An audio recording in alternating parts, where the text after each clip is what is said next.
Sejam bem-vindos ao podcast Deus e Débora, o podcast das boas notícias. Hoje nós vamos falar sobre ciência e fé. Crer para ver ou ver para crer? E para falar sobre esse assunto, eu estou aqui. Pela segunda vez ele está aqui no podcast Deus e Débora. Eu estou muito feliz, porque ele é um homem conhecedor, tanto das suas formações quanto da palavra de Deus. E eu vou falar aqui algumas formações que ele tem. Ele é formado em Direito, Filosofia, Teologia, Matemática. Ele também é professor titular do Departamento de Artes da UFRN, fundador e presidente da Igreja Defesa da Fé Ministério. E, além de tudo isso, ele é um homem de Deus. Ele é o pastor, doutor Tassos Licurgo. Com certeza tem mais aí do seu currículo. Mas, pastor, professor, doutor, muito obrigada pela sua presença aqui. Professora Débora, eu não tenho como lhe agradecer por esse convite. Pensei que já tinha se esquecido de mim depois desse tempo todo. Jamais. Agora me convidou de novo, né? E eu fiquei feliz pelo seu... Você aceitou estar aqui novamente. Conte sempre comigo. Amém. Viu? Amém. Que eu sei que você é um... E agora está em novo formato, né? Tá tudo mudado novo aí. Formato. Tempo novo. Tempo novo. Que Deus Deus abençoe, viu? Amém, amém. O podcast é para Deus, é para Ele. Amém? Então, vamos lá para a primeira pergunta. Pastor, antes, como ateu, qual era a sua perspectiva sobre o mundo e o universo? E o que mudou em sua visão e experiência para que agora você veja a Bíblia como uma fonte de verdade e se dedique a compartilhar o Evangelho? A primeira coisa que a gente tem que saber é que todo mundo tem uma visão de mundo. Sim. Porque tem muita gente que acha que o ateísmo é a ausência de uma visão de mundo. Mas não, o ateísmo é ele mesmo uma visão de mundo, uma forma de ver o mundo. Sim. Então, há visões de mundos que são concorrentes entre si. A gente fica vendo qual é delas que é a verdadeira. E eu achava que o ateísmo era a visão de mundo verdadeira. Agora, eu não tinha raiva de crente, porque tem muito ateu que tem raiva de crente. É verdade. Existem dois tipos de ateus. Existe o ateu por questões intelectuais, que é aquele, como eu era, que achava que o cristianismo era uma visão de mundo falsa, mas não tinha raiva do crente. Sim. Agora, existe o ateu por questões morais. Ele tem uma raiva irracional do crente. Ele tem horror ao crente. Entendi. O ateu por questões morais é aquele que quer o ateísmo, nem tanto porque acha que o ateísmo é a visão de mundo verdadeira, mas porque o ateísmo permite que ele leve a vida dele da forma que ele quiser. Então, o ateísmo é uma visão de mundo que você pode viver da forma que você quiser, sem consequências. Sim. Então, eu era ateu por questão intelectual. Entendi. E achava que o ateísmo era a visão de mundo verdadeira. Não tinha raiva da igreja. Não tinha raiva de crente. Eu achava que era a visão de mundo falsa, né? Sim. Eu achava até, ficava achando assim, meio com pena, assim, né? O pessoal tinha um modo de vida que eu até admirava, o modo de vida. Né? Querendo ou não, é uma vida em favor da família, em favor das coisas certas, né? Inclusive até em favor da obediência às leis. Mas eu achava que era falso. Até por você ter sua formação no direito, né? Você enxergava dessa forma. Até que eu me deparei com um livro. Então, um livro foi muito importante na minha caminhada aí. Que foi o primeiro livro que eu me deparei, chamado Cristianismo Puro e Simples. Mere Christianity, de C.S. Lewis. Então, esse livro abriu assim, uma janela para uma literatura impressionante. Foi um despertar seu ou alguém te deu? Olhe, na realidade, minha mãe era crente e minha esposa já estava frequentando. Dessa história da minha conversão, um fato que eu não me lembro foi como esse livro chegou às minhas mãos. Sério? Isso aí, todo mundo conta assim, né? Pergunta, né? Como é que foi sua conversão e tal. Aí eu conto a história da conversão, mas essa parte eu digo, eu não me lembro como foi que esse livro chegou às minhas mãos. Mere Christianity, de C.S. Lewis. Então, eu sei que é um argumento delicado, sofisticado. O autor não foge das dificuldades, das questões difíceis, ele as enfrenta. E eu fiquei realmente muito impressionado com a abordagem que C.S. Lewis faz das questões nesse livro. Então, a partir daí, vários livros foram aparecendo, né? Eu vi que havia uma literatura. Então, C.S. Lewis, aí tem Norman Geisler, Frank Turek, William Lane Craig, Gary Habermas. Então, tem vários e vários autores. Tem até um grande pensador que depois teve questões pessoais na vida, mas eu não posso desmerecer a importância dos livros dele, Sim. que é o Ravi Zacharias. Então, uma literatura impressionante. Então, a partir daí, eu fiquei convencido que o cristianismo era a verdade. Agora, Débora, convencimento não é conversão. Isso é interessante, né? O convencimento é aquele que diz aquela visão de mundo é razoável intelectualmente. Conversão é um ato volitivo, de vontade, de entrega. Conversão é fazer como Paulo faz na carta aos Filipenses, dizer Sim. que viver é Cristo, morrer é lucro. Isso se deu depois, numa situação, porque nós passamos, que foi até a morte da minha filha. Eu acho que não sei se eu comentei isso Você outra vez. contou, foi no outro. Foi, no nesse outro momento episódio. aí foi que houve a conversão, que eu entreguei minha vida ao nosso Senhor e Salvador Jesus Cristo. Amém, Agora, glória a para Deus. tanto, os obstáculos intelectuais que me separavam do Evangelho já haviam sido destruídos pelo intelecto. Então, a apologética, que é a defesa da fé, que é uma área da teologia, existe inclusive um mandamento bíblico para que nós saibamos a razão da nossa fé, serve para que esses obstáculos sejam destruídos, os obstáculos entre o homem e o evangelho. Mas não quer dizer que você se converte. Você tem que ter um ato de vontade, né? De entregar Entendo. a sua vida. Então, tem gente que pode estar intelectualmente convencida da viabilidade intelectual do cristianismo, mas não é convertido.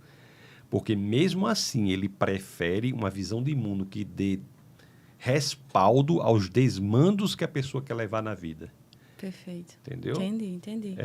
Deus sabia que esse livro ia ser específico para você. Deus, ele sabe tudo, né? Sabe, ele sabe. Bom, vamos lá. Lá em Gênesis, no capítulo 1, do verso 1 ao 3, diz o seguinte: No princípio, criou Deus os céus e a terra. A terra, porém, estava sem forma e vazia. Havia trevas sobre a face do abismo, e o Espírito de Deus pairava por sobre as águas. Disse Deus: haja luz, e houve luz. Professor, como a história da criação no livro de Gênesis se relaciona com as teorias científicas modernas sobre o início do universo e da vida na Terra? Essa pergunta aí é muito interessante. E tem tanta coisa nesses 3 versos que você falou. Primeiro, olha, Gênesis 1 diz, no princípio. No princípio. Então, localiza em um momento. Agora, existe outro livro da Bíblia aí, que é uma biografia, que coloca alguém nesse momento também. É João 1:1. Ah, eu amo. Como é que diz João 1? No princípio. No princípio era o Logos estava com Deus, o Logos era Deus. Isso. Aí João 1,14 vai dizer que este Logos, que é traduzido por verbo, por palavra, Sim. esse Logos, ele tabernacula, ele encarna, quer dizer, é Jesus Cristo. Então, no princípio de Gênesis 1:1, no princípio de João 1:1, já nos dá a ideia de que Jesus estava antes da criação de tudo. Então, Jesus já é alguém cuja concepção é diferente de todas as demais. Maria, quando concebe Jesus não vem a existir ali, ele existe desde sempre, inclusive antes do tempo. Sei que eu posso falar antes do tempo, né? Porque quando não tem tempo, a gente não pode falar antes durante, depois, né? É verdade. Mas é uma licença poética. Né? Então já começa aí. No princípio, Deus criou os céus e a terra, né? Assim, Gênesis 1:1. Exato. Esse verbo criar é um verbo interessantíssimo, Débora. O Antigo Testamento é escrito em hebraico, né? Algumas partes em aramaico. O Novo Testamento é escrito em grego. Então, quando nós lemos essa parte aí em hebraico, do livro de Gênesis, que em hebraico é Bereshit, quando nós lemos o Gênesis 1:1, diz, no princípio Deus criou os céus e a terra. Esse verbo criar é a tradução do hebraico bará. Esse verbo bará é um verbo que designa uma ação. O verbo é uma palavra que designa uma ação. Esse verbo bará designa uma ação tão poderosa, mas tão poderosa, que ninguém se qualifica para ser sujeito desse verbo, porque não consegue exercer a ação que esse verbo designa, a não ser o próprio Deus. Uau! Pois é. Ninguém mais pode ser sujeito do verbo bara, porque ele designa uma ação tão poderosa que ninguém tem o poder necessário para exercer essa função, a não ser o próprio Deus. Não há sujeito para esse verbo. O único sujeito possível é Deus. É Deus. E qual é a ação que esse verbo designa? Criar tudo a partir do nada. Uau. Então, essa tese de criar tudo a partir do nada é uma tese que está aí nos livros de Moisés, o Pentateuco, que o judeu chama Torá, Sim. há mais de 3 dezenas de séculos. E toda a literatura, durante esse tempo todo, dizia o contrário do que essa frase diz. Você pegar qualquer livro, desde a Grécia Antiga até a metade do século passado, com o idealismo alemão, qualquer livro que fale sobre o universo, todos esses livros estão dizendo que o universo existia desde sempre. Nunca havia sido criado a partir do nada. Nunca. A Grécia, por exemplo, a teogonia grega diz que o universo havia sido moldado a partir de uma matéria que existia desde sempre. Então, o único livro na história da humanidade que diz que o universo veio existir a partir do nada é o livro de Moisés. São os livros de Moisés, o Pentateuco, e Gênesis mais especificamente. Acontece que em metade do século passado, a ciência, contra a vontade do cientista, começou a trazer evidências de que, de fato, o universo veio existir. Que ele não existia desde sempre. Então, a ciência, é muito recente, né? Metade do século passado, começou a apresentar algumas evidências. Segundo a lei termodinâmica, o universo em expansão com o telescópio Hubble, radiação de fundo, que foi descoberta por Penzias e Wilson no laboratório Bell. Eles, inclusive, ganharam até um Nobel sobre isso nos anos 60. Sim. A teoria da relatividade. Einstein nasceu em 1879, na cidade de Ulm, no sul da Alemanha, e morreu em 1955 nos Estados Unidos, em Princeton. Einstein, quando ele cria a teoria da relatividade, ele olha para a teoria da relatividade, e a teoria da relatividade diz que o universo teve início. Aí ele diz, não, eu não posso lidar com isso, porque se o universo teve início, eu tenho que dar conta de quem é o Criador. Se o universo foi criado, eu tenho que saber quem foi o Criador. Então, ele diz, é muito melhor lidar com o modelo de universo que nunca tivesse sido criado, que tivesse existido desde sempre, e, portanto, não haveria de se falar em Criador daquilo que não é criado. Aí ele coloca uma constante na teoria dele para o universo passar a dar um modelo de universo, para que a teoria passasse a dar um modelo de universo sem início. Quando ele coloca a constante na teoria, a matemática da teoria gera uma divisão por zero, que não pode. Então, ele é forçado pela matemática a tirar a constante, e a relatividade só faz sentido com um universo com início.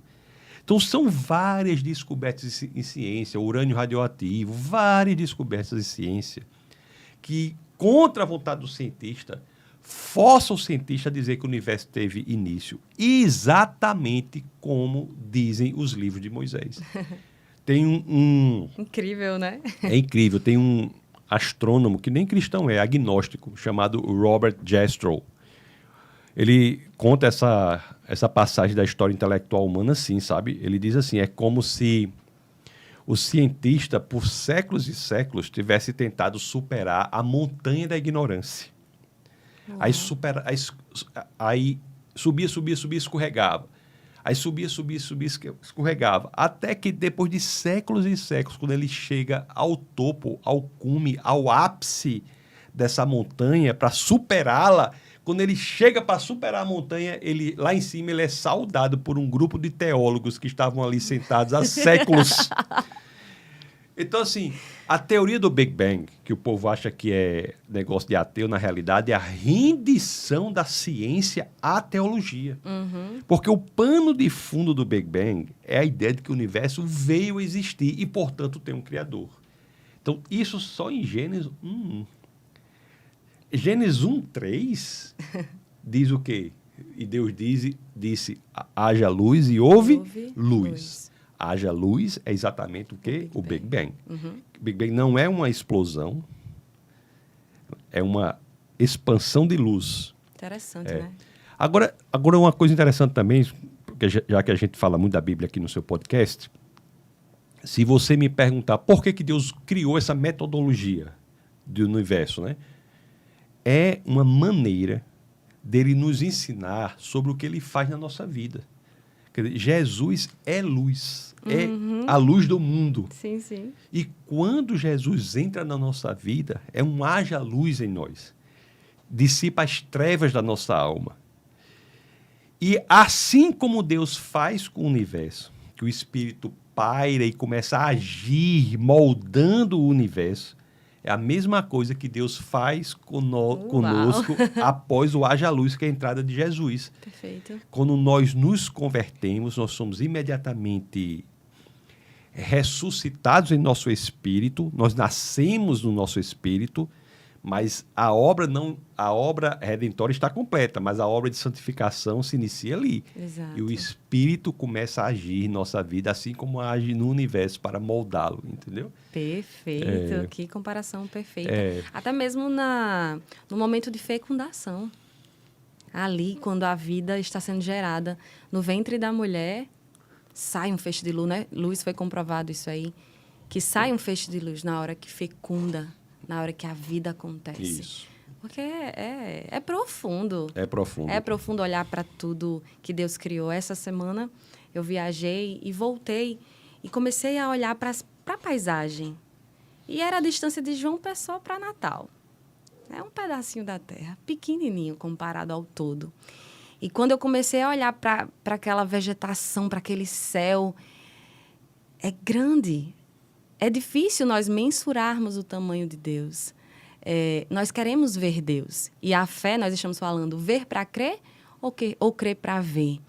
E é difícil você dimensionar Deus e você querer enxergá-lo. Ou você querer colocar ele dentro do seu cérebro.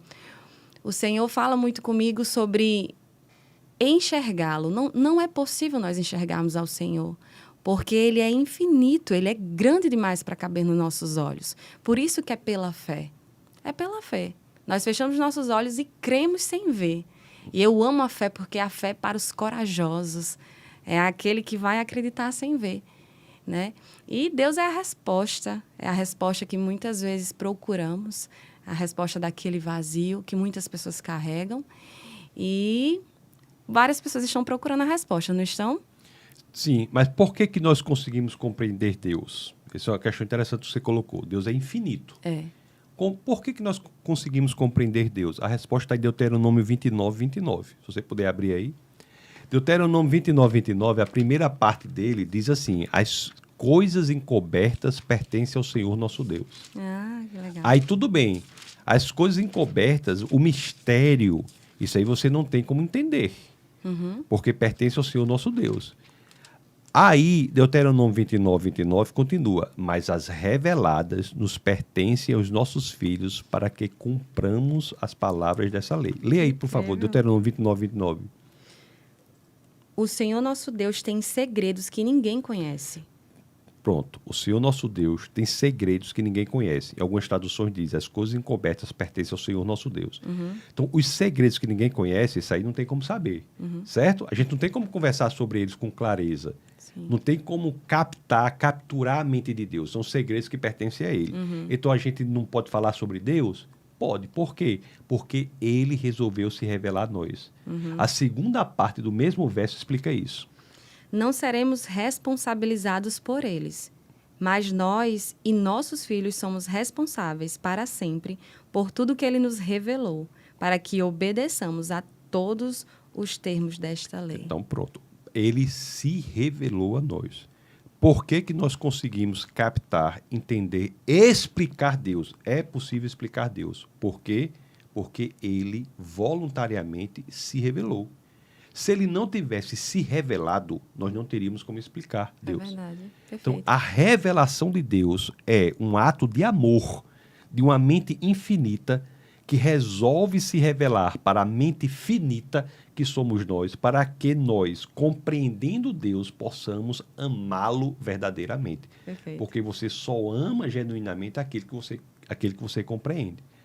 Então, existe revelação de Deus. Então, aquela música, ninguém explica Deus, ninguém explica Deus. Eu pensei nisso agora. Aquela música é um horror. É um horror aquela música, é teologicamente inadequada, é falsa, porque ela só contempla a primeira parte de Deuteronômio 29. Falta a segunda. A gente explica Deus sim, não Sim, porque sim. a gente é capaz de capturar Deus, mas porque ele se revelou a nós. E quais são as revelações de Deus? Eu ia fazer essa pergunta. A primeira, as Escrituras. 66 livros da Bíblia, né? Os 39 do Antigo Testamento, 27 do Novo, escritos num período aí de 15 séculos. É Deus se revelando progressivamente a nós. Até que o ápice da revelação de Deus é quando ele vem à Terra, em Jesus Cristo. Então, Jesus Cristo ele não representa Deus. Jesus Cristo, ele apresenta Deus. Ele é Deus encarnado. Ele não é um profeta. Jesus Cristo é o cumprimento das profecias. É para onde os profetas apontam. Jesus Cristo não é alguém que vem aqui como se fosse um embaixador. Não, Jesus Cristo é o próprio Deus. Então, a Bíblia e Jesus Cristo que se confundem, porque ambos são logos, são a revelação de Deus. Agora que tem o tema que você quer tratar aqui é sobre ciência, né? Natureza. E fé. E tem outra revelação de Deus também, que tem a ver com o que você quer conversar hoje. O apóstolo Paulo, na carta aos Romanos, no capítulo 1, no verso 20. Leia aí, ó. Romanos, carta aos Romanos, 1, 20.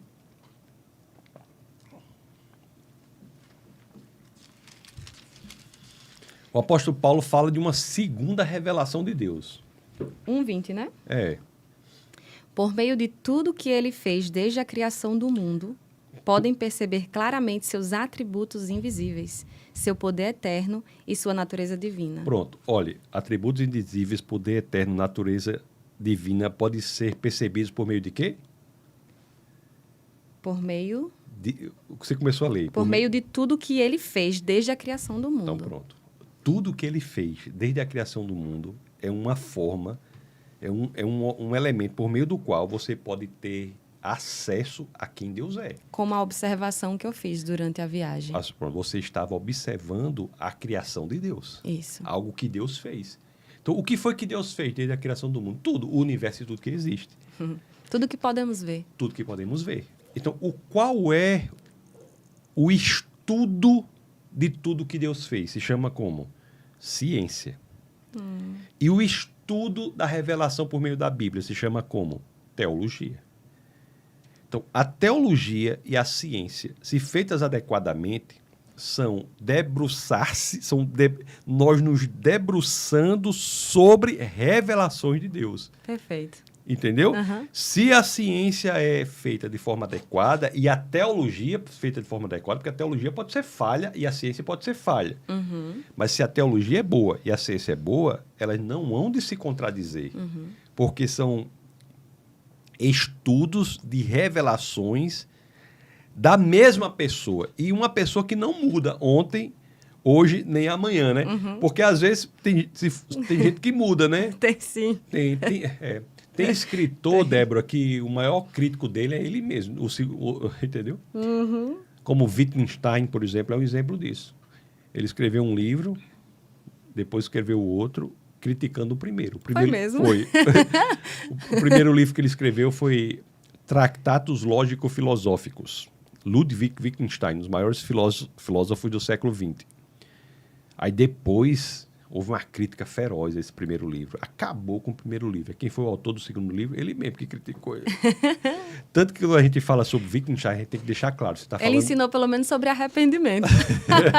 A gente tem que deixar claro. Está falando do primeiro ou do segundo Wittgenstein, porque são duas pessoas. Sim, exatamente. Mas Deus, ele não muda. Deus não muda. Então, as duas revelações dele são compatíveis, se são bem feitas. Agora, nós podemos ter uma má teologia e podemos ter uma má ciência. Uma ciência mal feita e uma teologia mal feita.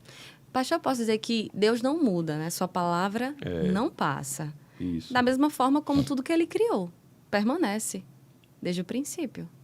Ou mudou? Ou existe alguma teoria aí que você... Não, o que... Depende do que você quer dizer a natureza não é como a palavra de Deus. A palavra de Deus é a única que permanece para sempre. Sim, sim. Porque a natureza, existe um processo de destruição da natureza e do mundo, do universo. Esse universo aqui, Débora, ele vai ser uma grande sopa fria, sem vida. Nada vai ser possível aqui. Tudo está apontando para isso, né? E a Bíblia é o único livro religioso que fala de duas criações. Você já notou isso? Fala duas criações. Nós iremos viver onde? Tá lembrado? Aqui, né? Novos numa nova céus terra. e nova terra. Esse nome novo aí tem alguma coisa, não tem? Tem sim. É novo. É outra criação. É perfeito. Não é? Não É sim.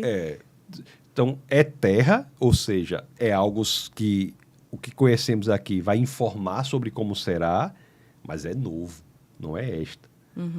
Então, é um livro que fala de duas criações, que é totalmente compatível com a percepção que nós temos que esse universo está perdendo energia útil. Esse é um processo que é descrito pela segunda lei da termodinâmica, que é a tendência das coisas a perderem complexidade ou ganharem desorganização.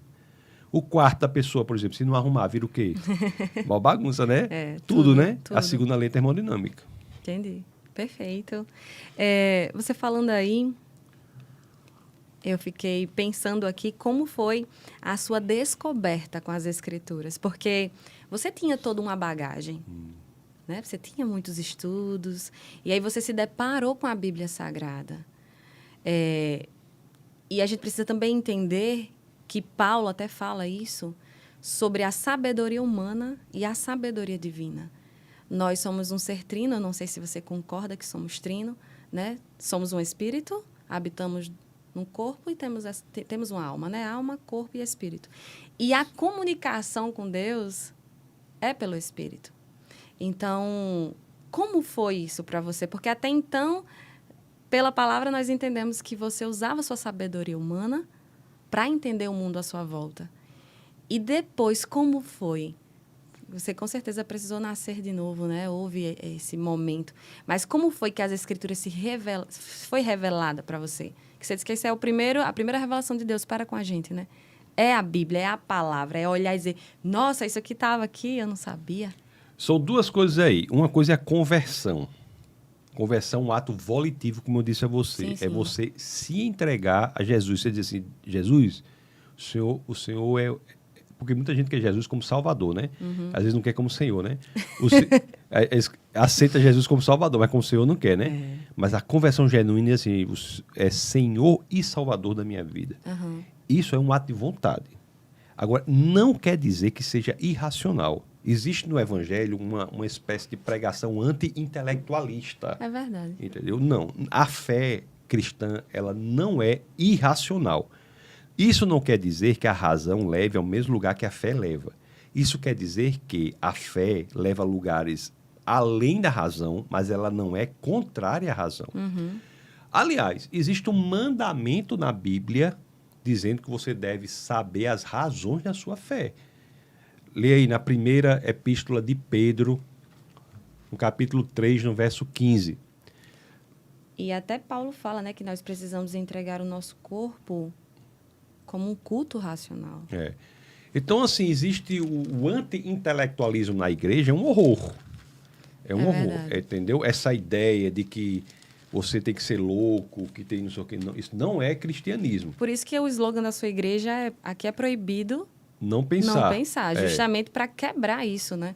Por que quem estuda a Bíblia não pensa? Porque não faz sentido. É um sofisma isso. O Débora, assim, a gente vai voltar para a primeira de Pedro 3,15, mas vou dizer um negócio para você. Certo. O cristianismo é a visão de mundo que essencialmente exige o pensamento.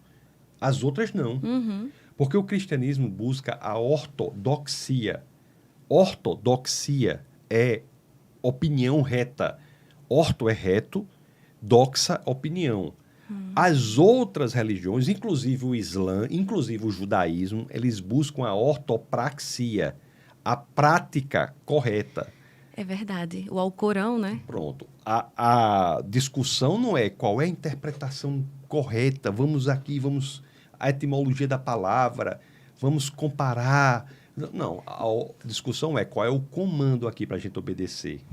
Perfeito. O cristianismo é a busca da opinião correta. Aliás, uma das maiores belezas do cristianismo é essa multiplicidade de denominações que concordam no essencial. É verdade, boa. Entendeu? Então, que Jesus é Deus, que as escrituras são suficientes, que a Bíblia é infalível.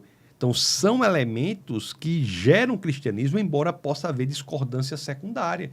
Batismo por imersão ou por aspersão. Sim. Eu estou convencido que o certo é imersão, mas os que acham que é aspersão, eu não acho que não sejam cristãos por conta disso. São cristãos. São detalhes, São né? detalhes. Embora o nome batismo venha do grego baptizo, que literalmente quer dizer imersão.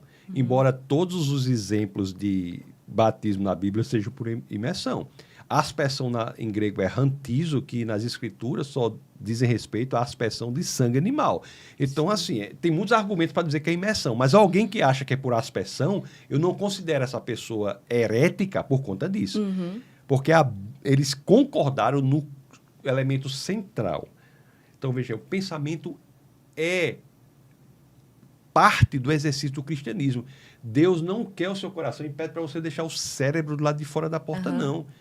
As universidades são criadas como escolas cristãs.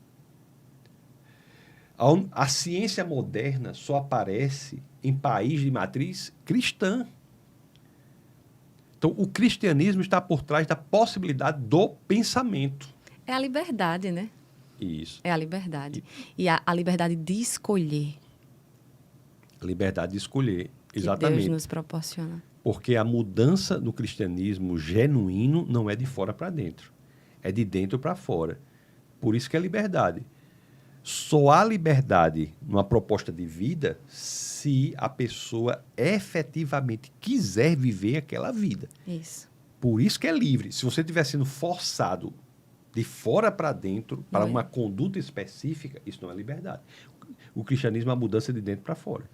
Porque onde há escolha, há liberdade, Isso. que é o amor.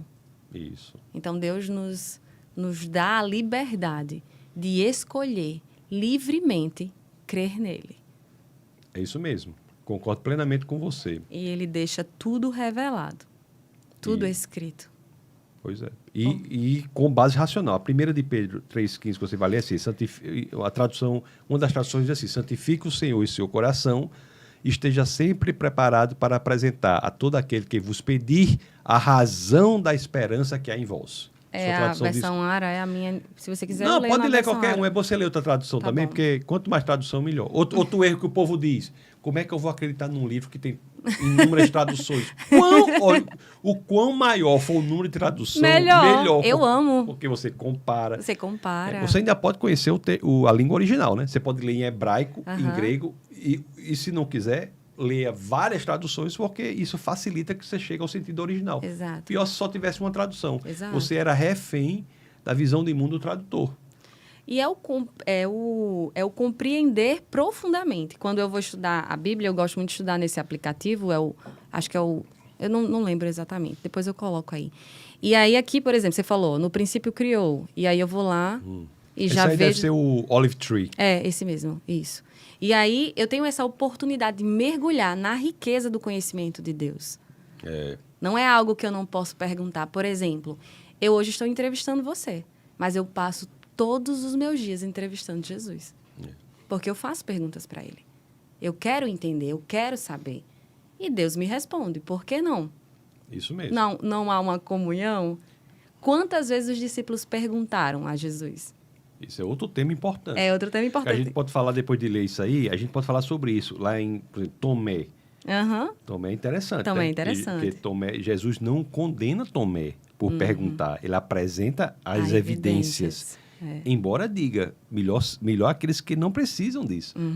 Mas se você precisa das evidências, há evidências para a nossa fé. Jesus usa da verdade para enaltecer a nossa fé.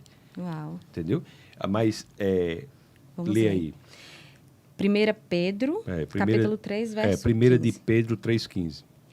Em vez disso, consagrem a Cristo como o Senhor de sua vida. E se alguém lhes perguntar a respeito de sua esperança, estejam sempre preparados para explicá-la. Façam-no, porém, de modo amável e respeitoso. Pronto. Então, Por que da sua esperança? Por que da sua fé? Não é para você dizer, é um mistério. Isso é mistério de Deus com você. Existe um mandamento aí. Mistério só a oração em línguas. Lê de novo aí, para ficar bem claro para quem está nas... Em vez disso, consagrem a Cristo como Senhor de sua vida. Sim. E se alguém lhes perguntar a respeito de sua esperança, estejam sempre preparados para explicá-la. Está preparado, pastor? Para explicar. Para explicar. Exato. Vá no seu Olive Tree aqui. Sim. Vá na 1 de Pedro 3,15. Chega aqui, botar em inglês. 1 de Pedro 3, É isso que você leu aí. Certo. Aqui diz assim. Antes, santificai a Cristo como Senhor em vosso coração, estando sempre preparados para responder a todo aquele que vos pedir razão da esperança que há em vós. Clica em responder para ver o que é que aparece. Qual é o nome que aparece aí? Responder, apologia do mesmo que... Apologia. Apologia. Defesa é? verbal. Apologia. Qual é a área da teologia? Apologética. Apologética vem do termo em grego que você clicou aí, apologia. Que legal. Apologética é uma transliteração, não é, do grego apologia, que quer dizer apresentar as defesas, apresentar as razões. 1, defesa verbal, discurso em defesa. E 2, uma afirmação ou argumento raciocinado. Isso. Uau. Então, pronto. Esse povo que acha que a fé é irracional, essa fé irracional não é bíblica. Não é. A fé bíblica é racional. A fé do tipo bíblica é racional. E nem faria sentido. Imagina, Deus nos criou com um cérebro Pois é. para raciocinar, Isso. para fazer todas as conexões neurais e não usar. Não Isso. faz sentido. O que não quer dizer que a sua experiência de fé seja idêntica à sua experiência racional. Não estou dizendo isso. Sim, sim, Estou sim. dizendo que a fé ela não é contrária à razão. O povo diz, é loucura para o mundo. É loucura para o mundo por quê? Porque na lógica do mundo não tem uma premissa chamada Deus. Quando nós colocamos a premissa Deus, para nós não é loucura. Sim. O evangelho, para nós, não é loucura. É salvação. É salvação. Mas para o povo que não entende, não que não crê. tem Deus na premissa, a Débora tá uma pessoa extremamente bem-sucedida em Natal, de uma hora para outra, Deus coloca no coração dela ir para morar num país da África e Débora vai. Para o mundo é loucura, é doido mesmo. Uhum. Para o mundo é doido. Para o mundo quer o quê? Quer conforto, quer... Pronto. Vai. Aí Débora vai. Por quê? Para Débora é loucura? Não, porque Deus é premissa na vida de Débora. As decisões de Débora são com base no que Deus diz. Para o mundo é loucura, porque o mundo não tem Deus. Mas para você não é loucura. E evangelho é contramão. Tem de ser contramão do mundo. Tem né? que ser contramão do mundo. Um mundo doido desse. Né? São as ilusões. Eu gosto muito daquele versículo que fala sobre que Satanás cegou o entendimento dos incrédulos. Então, o que é cegar a mente? É justamente não fazer entender, não permitir que a verdade seja revelada aos nossos olhos. Eu tive o meu período sem ser cristã, então eu sei os sofismas que existiam na minha mente. As definições sobre a Bíblia, sobre a palavra, sobre igreja. Então, tudo isso era como se fosse... não, quem é da igreja é mais um grupo no mundo. O cristianismo é mais uma religião, porque existem várias, entendeu? Então, existiam vários caminhos e eu estava ali, vivendo no que eu achava que era correto, pela minha carne, pelo que eu achava. Mas uma vez que os meus olhos foram desvendados, e assim eu posso dizer, porque é a minha própria experiência, eu provei do Senhor e vi que Ele é bom. Então, meus olhos foram desvendados, conheci a verdade e fui liberta. Porque hoje eu vivo a verdadeira liberdade. Na contramão do mundo, mas com a paz no Espírito, né? Porque Jesus dá a paz que o mundo não dá. E aí, quando eu vou olhar para todos os benefícios que é estar em Cristo, aí é mais outro podcast aqui, não é não? É isso aí. Vamos lá. Pastor, professor, doutor... Tendo em vista sua vasta educação, né? E ao refletir sobre a minha palavra e a minha pregação não consistiram em palavras persuasivas de sabedoria humana, mas em demonstração do Espírito e de poder, conforme Paulo, né, afirma em 1 Coríntios. Quais características da Bíblia você identifica como marcas de sua inspiração divina, distinguindo das obras humanas?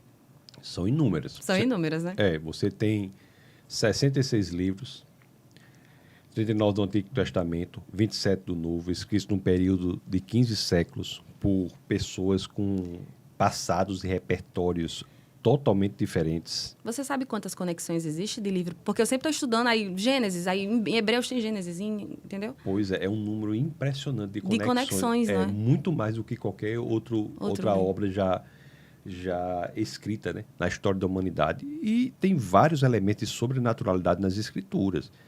É como eu estou dizendo, você pega autores com um repertório totalmente diferente, né? Você tem gente de todo tipo que escreveu a Bíblia. A Bíblia foi escrita por cerca de 40 autores. E o tempo é? Você sabe o 15 tempo? séculos. 15 séculos. Ela completa. Ela completa. Então, cerca de 40... O último livro foi escrito, na minha opinião, até o ano 70 depois de Cristo. Foi Apocalipse. Uhum. Então, você tem cerca de 40 autores, 31 dos quais escreveu os 39 do Antigo Testamento e 9 dos 40 escreveram os 27 do Novo Testamento. Então, 31 escreveram os 39 do Antigo, 9 escreveram os 27 do Novo, num período de 15 séculos. E pessoas totalmente diferentes. Você tinha, por exemplo, pescador, como é Pedro. Uhum.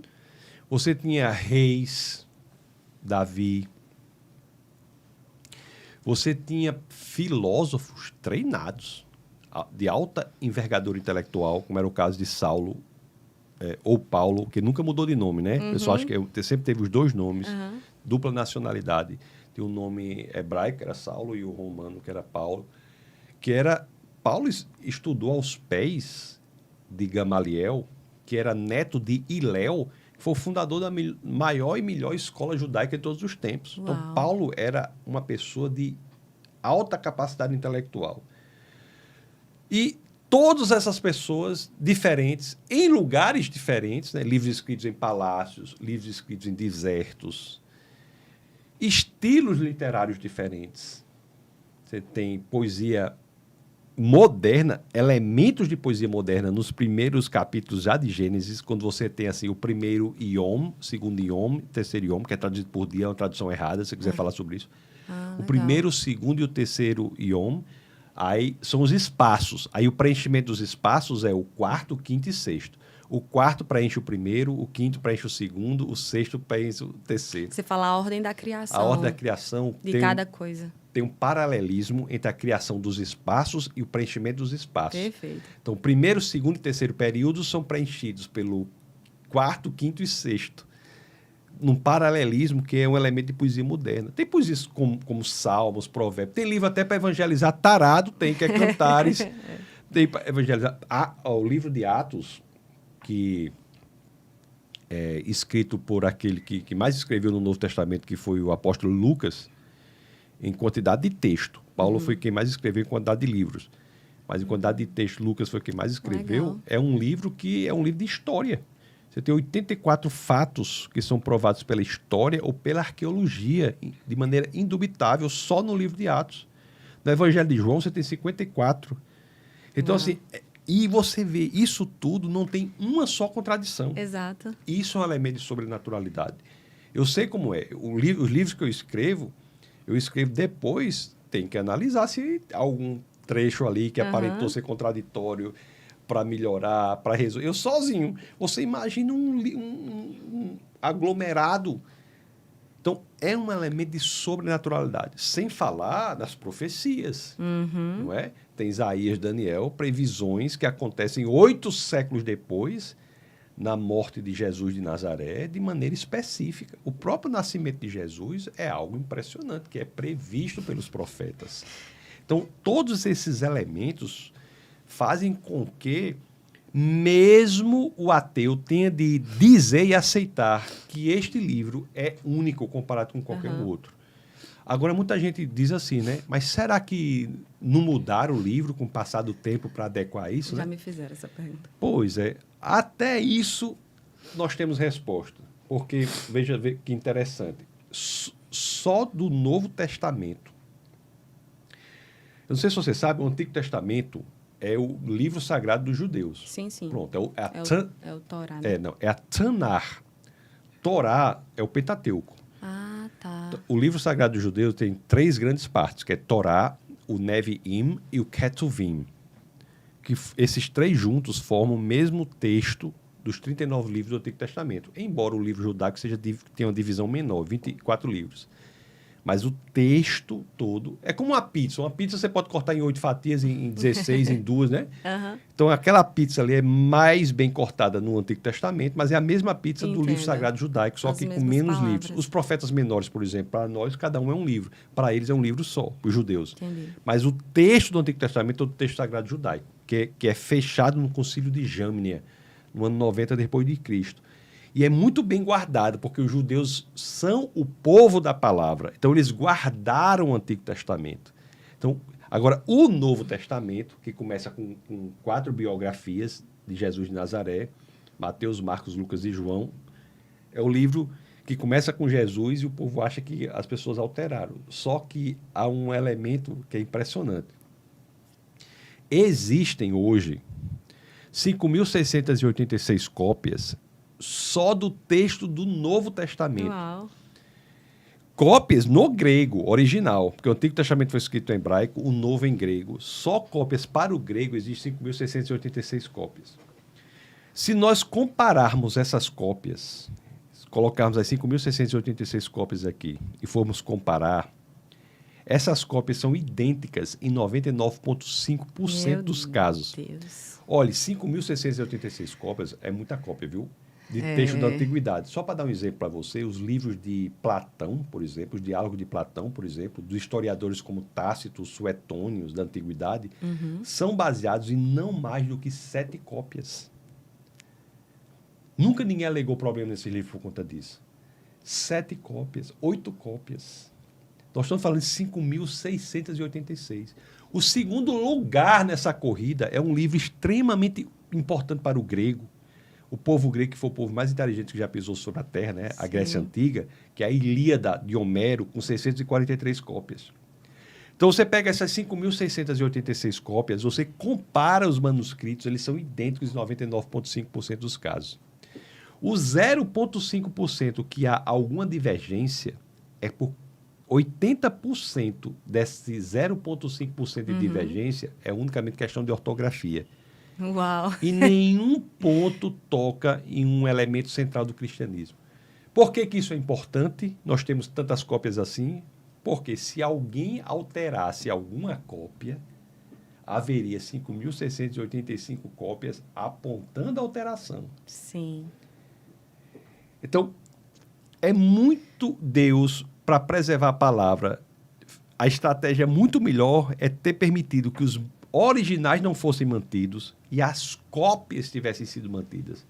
Porque se você tiver uma cópia, Débora, se você comprar uma dessas cópias do Novo Testamento e for alterar, a fraude vai ser imediatamente identificada pelas demais 5.685 cópias. Entendo. Entendeu? Uhum.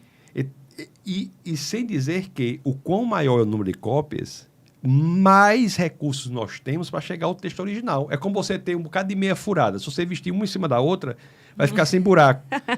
É a mesma cor das cópias. E eu estou falando de cópias escritas para o grego, porque se eu for levar em consideração cópias que foram de traduções para línguas antigas, como árabe ou mesmo latim, nós chegamos a 25 mil cópias. Uau! Pois é. Aliás, se todo o Novo Testamento fosse destruído, nós conseguiríamos reconstituir o Novo Testamento unicamente com base nas citações que foram feitas do Novo Testamento pelos pais da igreja. Todo o Novo Testamento, à exceção de 11 versos. Então, é o livro intelectualmente mais confiável que existe. É muita fidelidade. Pois é. São muitas cópias. Sem falar que é um livro que não se esconde. Você quer que eu dê um exemplo para você? Abra aí em Lucas, no capítulo 3. Vamos ver se esse livro parece ser um livro de mentira. Lucas 3. 3. Vamos ver se esse autor aí parece que está escrevendo um negócio que ele quer que não seja investigado. Vamos Veja lá. aí como é que ele lê Lucas. No início, 3? Lê do capítulo 1 até o Capítulo 1 ou capítulo 3? Lucas, capítulo 3, leia do verso 1 até o verso 3 aí, para ver, vamos ver se esse texto, o autor parece que está escrevendo um negócio que ninguém pode investigar. Certo. Ninguém. Tema: João Batista prepara o caminho. É. Era o 15º ano do reinado do imperador Tibério César. Pôncio Pilatos era governador da Judéia. Herodes Antipas governava a Galileia. Seu irmão Filipe governava a Itureia e Traconites. E Lisânias governava Abilene. Anás e Caifás eram os sumos sacerdotes. Neste ano veio uma mensagem de Deus a João, filho de Zacarias, que vivia no deserto. Ele quer se... Ele quer se esconder. Não. E todas as pessoas são conhecidas. Isso aí dá exatamente o ano 29 depois de Cristo. São os relatos, né, com todas as No características da época. No ano em que o presidente da República era fulano, o governador era cicrano, o prefeito era não sei quem, o reitor da universidade era não sei quem, o papa era não sei quem, o não sei o que, não sei o que. Né? A dona do podcast era a Débora. O convidado era Tarso. No ano que não sei... Aí você... É. Isso é um relato de alguém que quer se esconder? Não, Não quer se esconder. O cristianismo não quer se esconder. exato. Abra aí Apóstolo Paulo na primeira carta aos Coríntios, no capítulo 15, no verso 14. Veja se tem coisa mais corajosa do que essa. Essa passagem é muito conhecida. 1 Coríntios. Primeira Epístola aos Coríntios, Epístola aos Coríntios. 15, 14, diz assim, né? Se Cristo não ressuscitou, é vã a nossa fé, é vã a nossa pregação. Anátema é? Não lê isso aí. É 14? Capítulo... 1 aos Coríntios, capítulo 15, verso 14. Certo, 15 e 14. E, se Cristo não ressuscitou, é vã a nossa pregação e vã a vossa fé. O que Paulo está dizendo é o seguinte, ó, pessoal, isso tudinho, esse movimento todinho aqui que você está vendo aí, pronto. Essa resenha todinha aqui, e que não é pouca, porque mudou muito, não é? Antes era circuncisão, agora é Cristo, antes era monoteísmo, agora é trindade, mudou tudo esses judeus aí, mudou tudo. Sim. Isso tudo, se Cristo não ressuscitou fisicamente, publicamente, isso é tudo balela. Ou seja, Paulo está dando aí uma base investigável, racional, da fé, Perfeito. do cristianismo. Nenhum outro livro é capaz de fazer isso. Isso aí não só é verdade, isso é verificável. Algo pode ser verdadeiro e não ser verificável, sabe, Débora? É. Se você chegar para mim e disser assim, Tarsos, hoje à noite eu sonhei conversando com sonhei alguma coisa, sonhei caminhando na floresta. Sim. Podia ser verdade? Podia, mas eu não tinha como verificar. Eu posso chamar o melhor neurocirurgião do mundo para abrir a sua cabeça para achar o sonho. Não vai achar o sonho. Não é verificável isso. Pode ser verdadeiro, mas não é verificável. No caso aqui, é algo verdadeiro e verificável. Ele está dizendo, você quer acabar com o cristianismo? Arranje uma hipótese mais sensata para a ressurreição física de Cristo. É verdade. E as pessoas tentaram e nunca conseguiram. Existe um grande pesquisador, quem gosta das provas históricas da ressurreição de Cristo, um grande pesquisador, quem quiser, vou dizer aqui que é o Gary Habermas. Sim. Metade da carreira acadêmica dele é sobre a ressurreição de Cristo. Vários livros sobre isso. Gary Habermas. Uau. Não se confundir com o filósofo Jürgen Habermas. Esse Gary Habermas é um historiador americano. E ele fala sobre a ressurreição. E sem contar os discípulos que entregaram as suas vidas. Nunca ninguém deu a própria vida por algo que soubesse que era mentira. Porque a tese dos judeus, que inclusive está na Bíblia, é que eles divulgaram algo que era mentiroso, que Cristo teria ressuscitado, sem estar. Primeiro, ganharam o que com isso? O que foi que eles ganharam com isso? Ganharam nada com isso. Dispostos a entregar as suas próprias vidas. A pessoa pode entregar a própria vida por uma mentira, mas que acha que é verdade. Entendeu? Você pode ter um viés ideológico muito forte, uma causa que não seja verdadeira, e você dá sua... se passar por cima da minha vida. World Trade Center, os caras deram a vida por uma mentira. Exato. Entendo. Mas é possível, até é verdade. agora eles achavam que é verdade. A hipótese dos discípulos é que eles teriam dado a vida por algo que eles sabiam que era mentira. A hipótese da ideia de que eles teriam divulgado falsamente que Cristo ressuscitou sem ter e morrido por isso, não existe na história da humanidade ninguém que tenha dado a própria vida por algo que soubesse que era mentira. O que foi que ganharam os discípulos? Perseguição, tortura e morte. Todos os discípulos de Jesus Cristo foram perseguidos, torturados e mortos, à exceção de João, que teve a pena convertida. João que estava preso na ilha de Patmos, onde inclusive escreveu o Apocalipse. Sim, sim.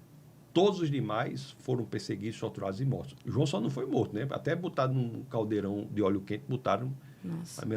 Miraculosamente ele não morreu. Foram quantas testemunhas que viram Jesus ressurreto? 500 testemunhas, 500. né? A própria a Bíblia fala fala. 500 testemunhas, fora as outras tantas, né?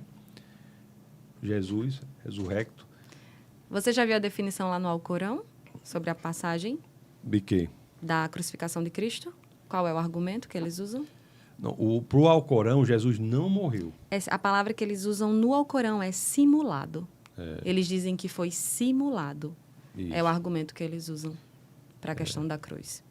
Mas você sabe que ele acha que Jesus não morreu ao Alcorão, né? Eles defendem que não morreu. Que não morreu, que Jesus foi levado aos céus. E houve um substituto. Esse é o argumento deles. Inclusive, eles defendem que Jesus voltará, a segunda vinda de Jesus. O Alcorão diz que Jesus nasceu, o nascimento de Jesus é virginal. O Alcorão considera Jesus, assim como Maomé e tantos outros, considera Jesus um profeta. Mas só de Jesus o Alcorão diz que é um profeta imaculado, sem pecados. Entendeu? Agora, o Alcorão não é cristão. Por quê? Porque Jesus não é Deus. O Espiritismo é cristão? Não. Por quê? Porque Jesus não é Deus. Entendeu? Entendi. Então, a divindade de Jesus é um elemento central do cristianismo. O próprio Cristo, né, é a nossa maior evidência. Ele é a nossa maior evidência. Professor, considerando a descrição de Jesus em Hebreus 1 como o resplendor da glória de Deus e a expressão exata do seu ser, sustentando todas as coisas pela palavra do seu poder, o que leva a comunidade científica a não evidenciar esses atributos na sua compreensão sobre o universo e a existência. Jesus, ele sustenta o mundo, e o cientista que não acredita nisso, ele tem que optar por ter uma fé irracional. Vou dizer um negócio para você que a ciência não explica. Por exemplo, a ciência não explica o porquê que as leis da física de hoje serão as mesmas de amanhã. O porquê que o cientista tem expectativa da uniformidade das leis da ciência no tempo. Isso a ciência não explica. Por que que as leis da física aqui são as mesmas leis da física na Inglaterra, no Japão, na Coreia? Uma expectativa irracional. Por que que o universo se comporta de maneira tal que nós podemos dar um padrão matemático para esse comportamento? Por que o universo se comporta matematicamente? A ciência não explica, é uma expectativa. O cientista que não entende que tem uma mente por trás, Deus por trás, organizando o universo de forma que ele possa ser compreendido, ele opta por ter uma fé irracional, diferente da fé cristã. Essa fé da ciência é irracional. O cientista ateu, ele tem que aceitar premissas que ele não sabe por quê, por fé. A resposta dele é a pergunta, e a nossa resposta tem uma resposta. Exato. Aliás, a ciência só pode existir. O que é a ciência? A ciência é o esforço intelectual de buscar padrões de inteligibilidade no mundo. E você só pressupõe a inteligibilidade do mundo, ou seja, a perspectiva de que o mundo pode ser apreendido pela inteligência, se você pressupuser que ele foi organizado inteligentemente. E se ele foi organizado inteligentemente, é porque teve uma mente inteligente por trás que o organizou dessa forma. Do contrário, fazer ciência é uma loucura. Seria uma loucura. A ciência pressupõe um padrão de inteligibilidade no mundo. pressupõe que o mundo é susceptível de ser apreendido pela inteligência. É um fato constatado pelos cientistas. É um fato esperado. Esperado. Ele espera que o mundo seja inteligível, mas Sim. não tem nada que indique no mundo que ele é inteligível. Se você quebrar uma partícula, quebrar, e chegar às menores partículas, a leptons, bósons, neutrinos, seja lá quarks, seja lá o que for, você chega às menores partículas, você olha para a partícula não explica a sua existência. Entendeu? Entendi. Então você tem uma pressuposição de inteligibilidade no mundo. Ou, se você é cristão, você entende. A pressuposição é lógica, porque Deus é inteligente e organizou o mundo inteligentemente. Mas se não tem Deus, por que o mundo é organizado inteligentemente? Por quê? Por que existem padrões de inteligência no mundo? Por quê? Porque você faz conta matemática para explicar como o mundo funciona. Qual é a resposta que eles estão procurando? Ele é fé irracional. É fé irracional. Irracional. Todo mundo tem fé. A diferença do cristão é que a fé do cristão é racional. Uma vez eu estava debatendo... Interessante. Eu estava debatendo uma vez na universidade. Eu achei incrível que o meu debatedor ateu me acusou de ser muito racional. Aí eu disse, é a primeira vez que eu estou vendo aqui o ateu... Eu não admito você ser cristão e pensar. Eu digo, rapaz, é a primeira vez que eu vejo ser acusado pelo ateu de tentar explicar racionalmente as coisas. Sim. Muita gente é ateu, se lembre do que a gente falou no começo aqui, não por questões intelectuais, mas por questões morais. Porque você pode perguntar, mas Tasso, se é assim, por que os cientistas que são inteligentes não são todos cristãos? Porque tem muitos que não querem aceitar o cristianismo, porque o cristianismo tem uma vertente de que vai lhe garantir que você vai prestar contas da sua vida. Perfeito. Entendeu? Cristianismo não é religião do conforto. Você acha que esse é o ponto crucial Existem ateus intelectuais. para a incredulidade? Existem dois tipos. A incredulidade racional existe, mas é o que, pelo argumento, ele vai ceder à verdade, porque o cristianismo não tem medo da investigação, o cristianismo é a verdade. Aliás, João 14,6, o que é que Jesus diz? Eu sou o caminho, a verdade e a vida, ninguém vem ao Pai senão por mim. João 14,6. Eu sou a verdade. Jesus é a verdade. Então, a verdade para nós, cristãos, é algo extremamente poderoso. Não é apenas um conceito, não é apenas uma ideia, é uma pessoa. Então, o que quer dizer a verdade para o cristão? Se o cristão relativizar a verdade, tem cristão que diz, cada um tem sua verdade. Se o cristão disser cada um tem sua verdade, ele está dizendo já. Cada um tem o seu Jesus. Entendeu? E já anula, né? Pois é. Porque verdade é verdade. Então, pronto. Se você disser a verdade é relativa, para o cristão Jesus é relativo. Relativizar a verdade para o cristão é relativizar o próprio Cristo. Então, para nós, a verdade é essencial, está no epicentro da nossa fé. É o próprio Cristo, é o Deus encarnado. Ele diz, eu sou aletheia. Ele usa, inclusive, o mesmo termo grego que a filosofia toda utiliza. Aletheia, que é o desvelamento da verdade.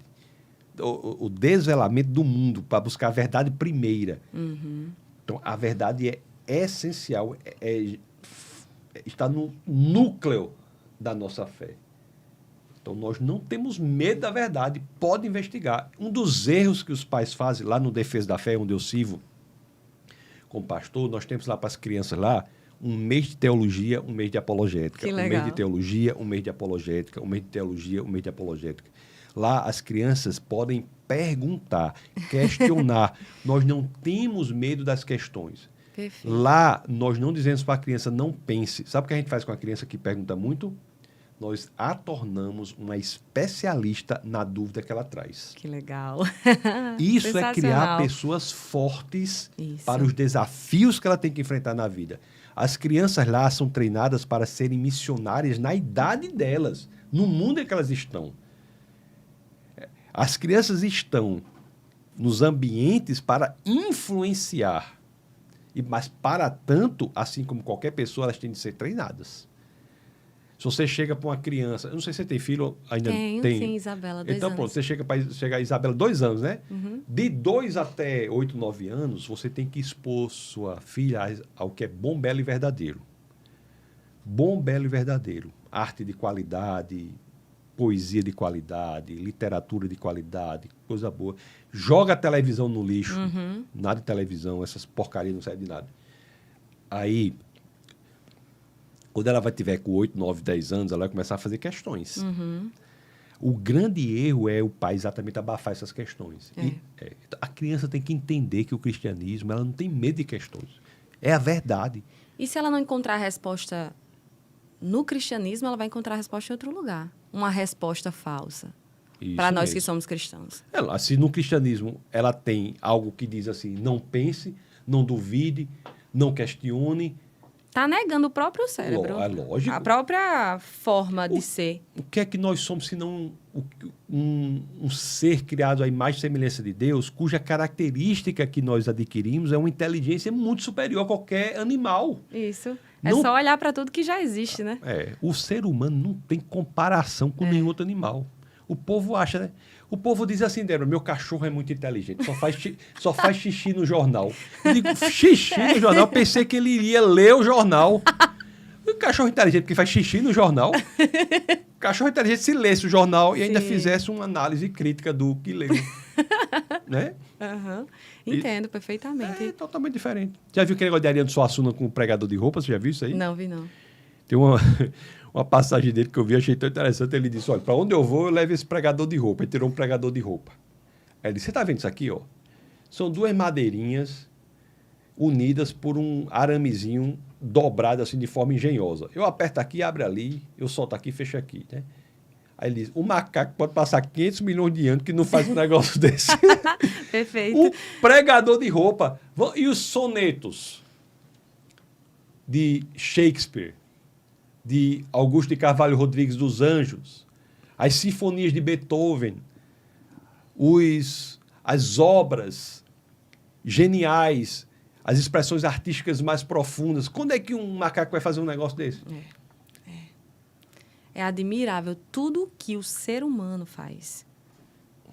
Tudo que ele faz. Eu gosto muito de observar tanto o que é criado na natureza, quanto o avanço. A gente tem um avanço tecnológico para nos mostrar a inteligência humana.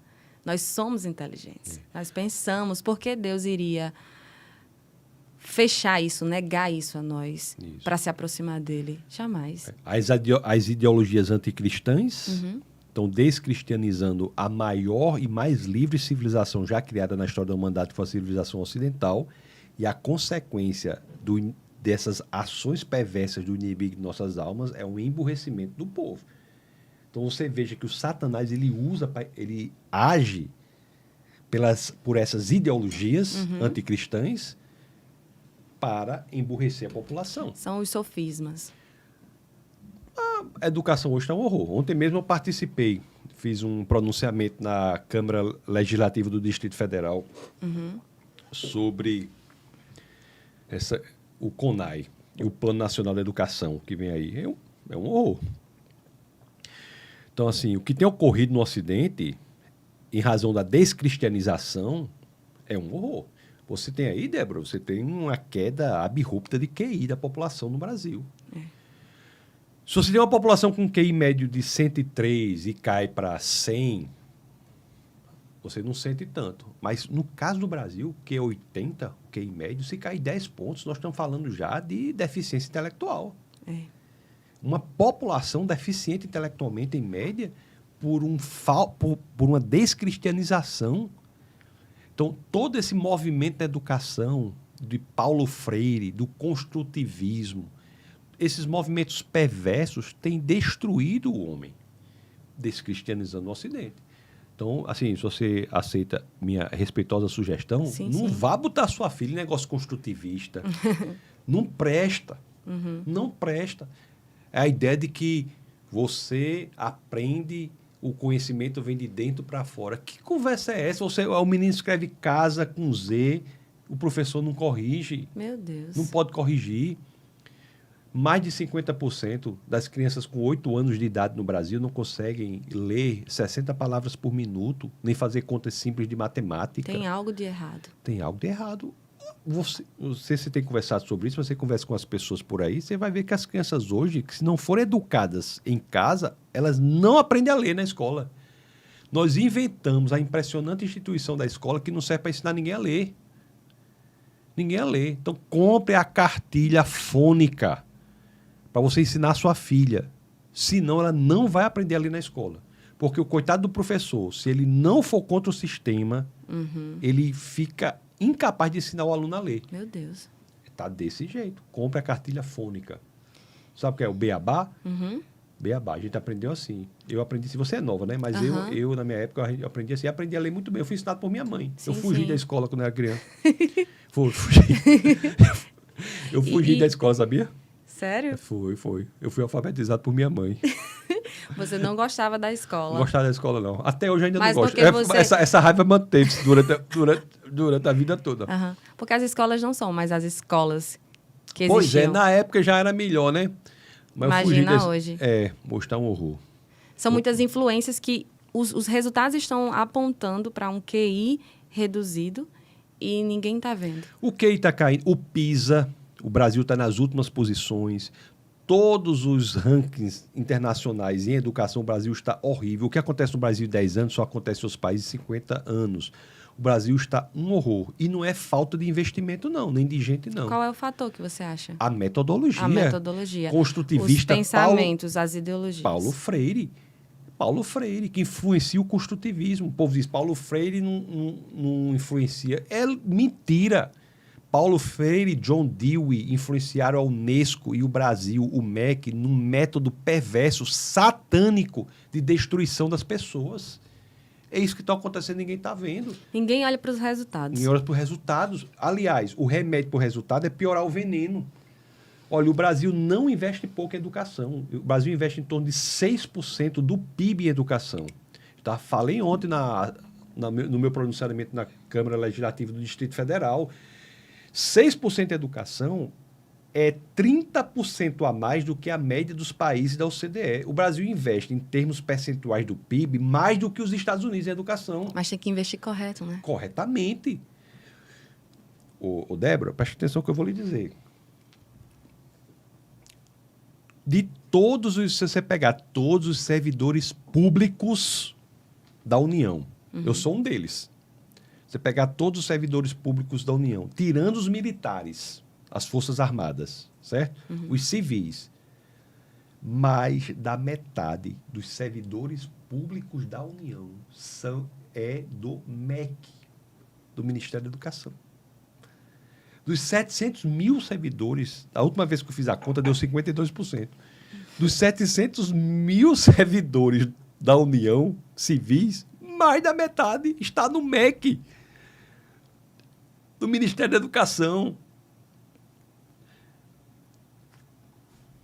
E nós estamos lá atrás nos rankings. Tem que buscar o conhecimento. Tem que Por isso que é importante buscar. Buscar a verdade, buscar os resultados. Pronto, quando eu comecei a estudar a Bíblia, eu sempre gostei de estudar. Sempre fui Sempre na escola lá eu gostava de estudar, mas eu sempre gostei de fazer perguntas. Porque para entender. E da mesma forma, quando eu comecei a estudar a palavra, a Bíblia Sagrada, eu comecei a perguntar. Porque nós precisamos perguntar. Nós precisamos avaliar, examinar. Paulo não diz? Examine as Escrituras. Nós precisamos examinar, avaliar, raciocinar e pensar. Porque se não fizermos isso, não vamos ver os resultados. Vamos como uma bola de neve, né? Uma bola ali que vai fluindo e depois tá lá o resultado negativo. Isso. É necessário a gente buscar essa avaliação, né? E que bom que você está trazendo todos esses É isso mesmo. esses É o que eu fatos. digo lá. Eu digo lá no Defesa da Fé, eu digo assim, né? Tudo que eu falar deve ser confrontado com as Escrituras. Isso. As Escrituras são um elemento para que nós as pensemos, as investiguemos. É o senso crítico, né, que chama. É o pensamento crítico. É o pensamento crítico. Isso. É você ir para um lugar, ouvir alguém falando e não examinar. É necessário a gente fazer essa avaliação. Isso é a beleza do cristianismo. Essa é a honestidade do cristianismo. Isso é o que faz com que, de fato, Jesus diga, eu sou a verdade, se é a verdade, você pode investigar que você vai chegar lá. A filosofia profunda leva ao cristianismo. A superficial pode levar ao ateísmo, mas se você aprofundar a investigação, você chega à verdade, que é o cristianismo. O cristianismo não tem medo de pergunta, não tem medo de investigação. Ou é verdade ou não é? Porque o povo fica igual... Abra aí em João, no capítulo 18, no verso 38. Vai ficar igual a Pilatos. 18, 38? É. 38. Aqui. Ó, Pilatos vai fazer a pergunta mais importante que alguém pode fazer. É 37, né? Pilatos disse. É, mas o que eu quero é no 38. Mas se quiser É o no 37, pode ler. Pilatos disse, então você é rei? Você disse que sou rei, respondeu Jesus. É o 38, né? É 38. É isso que eu quero saber, vá. Só o 38? Você pode ler o que você quiser, mas o que eu quero tá no 38. 18, 38. 18. Pilatos perguntou, o que é a verdade? Essa é a pergunta mais importante que alguém pode fazer. Que legal Que é essa a verdade. pergunta. E ele perguntou para quem? Para Jesus. Jesus é o quê? A verdade. A verdade. Ele fez a pergunta mais importante que alguém pode fazer para a própria resposta. Certo? Aí, vamos ver o que acontece. O que é que ele faz depois? Depois que disse isso, Pilatos saiu outra vez para onde estava o povo e declarou. Pronto. Aí você faz a pergunta mais importante que alguém pode fazer para a própria resposta e não espera. Se vira e vai ter com os judeus. É isso que o povo está fazendo. Uau. Os cristãos estão fazendo. Nós estamos diante da verdade.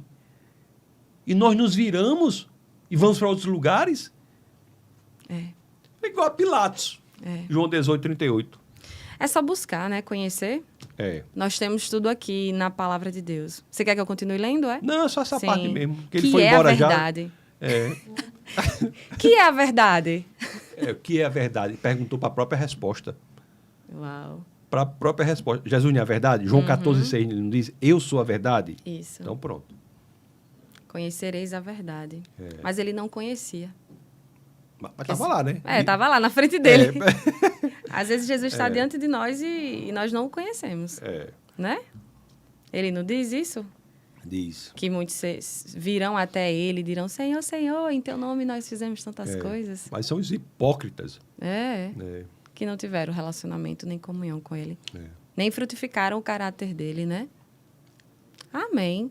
Amém. Eu acho que a gente conversou bastante coisa, não foi? Eu nem contei a quantidade de coisa, mas foi muita coisa que a gente conversou. Né? A gente fez, né? A gente foi na ciência e veio na Bíblia. Foi na ciência, foi lindo. Foi legal mesmo. Foi lindo, é. A palavra de Deus, ela é o poder, ela provai e vede o quanto ele é bom, o quanto é real. Eu fico imaginando as pessoas quando olham pra gente, assim, que é cristão, o povo doido, acredita no Deus. E na igreja, que a gente tudo levanta as mãos, assim, ó. Nós levantamos as mãos e cremos. Por que cremos? Crer, o que é crer? O que é fé? Se não confiar plenamente naquilo que eu não estou vendo, mas com a certeza absoluta e convicção de que ele existe. Nós levantamos nossas mãos, você prega o evangelho, você vive para Cristo, porque você crê nele. Você entregaria sua vida para Cristo. Então, isso é fé. E isso, de alguma forma, evangeliza os outros. E nós vamos continuar prosseguindo na nossa carreira, né, Pastor Tassos? Vamos.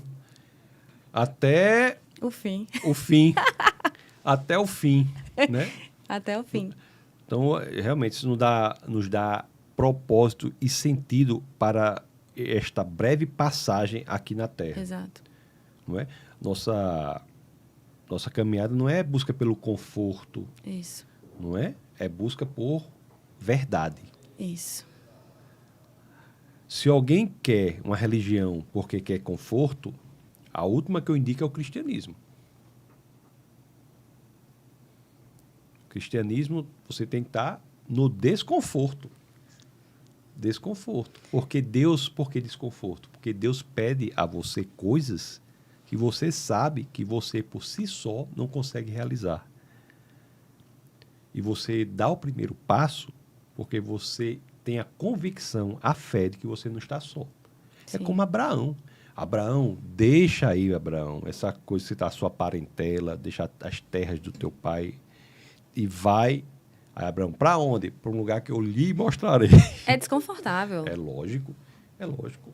Mas há uma recompensa também, né? Há uma recompensa, há uma paz, um senso de propósito. o mundo está desesperado. E nós temos dentro de nós aquele que se confunde com a própria esperança. O mundo está em trevas. Nós temos dentro de nós aquele que diz, eu sou a luz do mundo. O mundo se regozija na mentira. Nós temos dentro de nós aquele que diz, eu sou a verdade. Não há situação melhor do que essa para estar. Exato. Não é? Estar em Cristo é o melhor lugar. Estar em Cristo é dizer, nego a mim mesmo, carrego a minha cruz e sigo, né, ao autor e consumador da minha fé. Porque nele eu encontrei aquilo que o mundo jamais pôde me dar. E eu falo disso com muito amor, muita ousadia e convicção. Uma vez, algumas pessoas chegam para mim, sabe, para trazer alguns pensamentos assim. Mas você viu que na Bíblia, que trazendo pensamentos contraditórios daquilo que eu creio. Eu falei, olha, você tem um relacionamento com seu filho de 20 anos, não tem? Vocês têm um relacionamento há 20 anos, você tem. Qualquer pessoa que fale contrário do seu filho, vai mudar seu relacionamento com ele? Não. Não vai. Então faz. Experiência com Deus, né? É a experiência com Deus. Eu tenho a minha experiência com Deus. E eu não vivo o evangelho para estar provando nada. Eu vivo porque eu provo todos os dias da minha vida. E por eu provar e entender que isso é a salvação da minha alma, onde eu provo de alegria, paz. Por eu entender que isso é a verdade, eu levo isso. Porque eu também quero que outras pessoas sejam salvas. Porque essa é a vontade de Deus. Que todos possam se aproximar dele em fé. E isso é sensacional, sabe? É negar a si mesmo, é carregar a cruz. Mas eu digo a você que não existe melhor lugar. Você queria estar em outro lugar, sem ser o pastor Tarsus Licurgo? Nenhum lugar é melhor do que estar em Cristo. Onde Deus quer que nós estejamos, em Cristo Jesus. Isso é verdade. Isso aí é uma experiência única. Você tem sua experiência porque você foi como Paulo. Só não perseguiu os cristãos, né? Mas você teve a sua vida sem crer e depois você teve o encontro com Jesus, né? Que todos possam ter esse encontro, né? Que pessoas abram os seus ouvidos, que é pelo ouvir a fé, que abram os seus ouvidos. O olho não vai ver, não, né? O olho não vai conseguir enxergar a Deus. Mas se nós ouvirmos e nos inclinarmos a conhecê-lo profundamente, usando também os nossos pensamentos, porque podemos raciocinar assim e explicar a Deus, vamos ter um encontro. Vamos ter um encontro com Ele. E é isso que eu declaro sobre a vida de cada pessoa que está assistindo esse podcast, que tudo que nós falamos aqui possa ter aguçado algo dentro de você. Uma semente ter sido plantada. Porque eu lembro as sementes que foram plantadas em mim e só depois elas germinaram. E hoje eu estou aqui, para a glória do nosso Senhor Jesus. Pastor, muito obrigada, viu? Eu que lhe agradeço. Você quer acrescentar mais alguma coisa? Quer falar alguma coisa aí para o pessoal? Para alguém? Para o pessoal? Acho que é essa câmera aqui, né? A tua? Eu não sei. Tem que perguntar pro rapaz. Ai, o pessoal olha assim pra você e vê você de barba e já fica com aquele medo, né? Fica assim. Tem medo. Eu mesmo olho no espelho, eu tenho medo às vezes, mas na primeira vez eu fiquei, eu disse, meu Deus do céu, né? eu acho que ele é...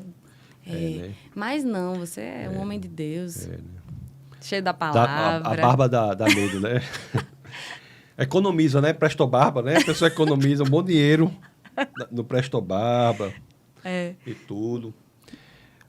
Eu queria agradecer pelo convite, Amém. né? Que Deus possa cada vez mais encher de bênçãos a sua vida e o seu projeto. Amém. É um projeto que já tem um bom tempo. Sim. Que possa crescer cada vez mais, influenciar mais e mais pessoas. Amém. E dizer que estou à sua disposição, sempre Amém, que precisar. obrigada. E que Deus abençoe todos que estão nos ouvindo também, que dê um sentimento de sede pelo conhecimento, Isso. conhecimento da palavra. Não há como você amar Cristo sem amar as Escrituras. Sim. Que tenhamos um cristianismo que envolva também o estudo das Escrituras, porque é ali que Deus se revela. É no conhecimento e na convicção da veracidade do cristianismo que nós ficamos sólidos quando eventuais ventos da incredulidade batem à nossa porta. É verdade. Então, que Deus abençoe poderosamente e conte sempre comigo, viu? Amém, muito obrigada. Vou visitar a sua igreja lá na seção de perguntas. Vá. Para eu levar as minhas perguntas. Vá. né, para conhecer mais e mais a Deus. Será muito bem-vinda. E quem quiser me seguir no Instagram, Sim. já ia me esquecendo, eu coloco muito dessas coisas lá. O Instagram é o meu nome, é Tassos Licurgo, @Tassos Licurgo, TASSOSLYCURGO. Eu acertei aí, não foi na caneca? O Sim, teu nome? vou mostrar, olha só aqui a caneca. Tem como mostrar a caneca? Tem. É assim que faz, é? É. Ó, aqui a caneca, ó, tá vendo? Ó, que Escolhi a negócio. sua foto. É chique demais isso aqui. Ficou bonita, viu, essa xícara? Rapaz, ficou demais. Essa caneca. Caneca. É Muito sua. obrigado, viu, por sua É sua, é uma... gentileza, viu? Fazer essa caneca aqui com a minha foto. Mas eu olhando assim, realmente essa barba, eu fiquei meio fica brabo mesmo, né? Você já ficou sem barba? Você já viu o cachorro quando tosa?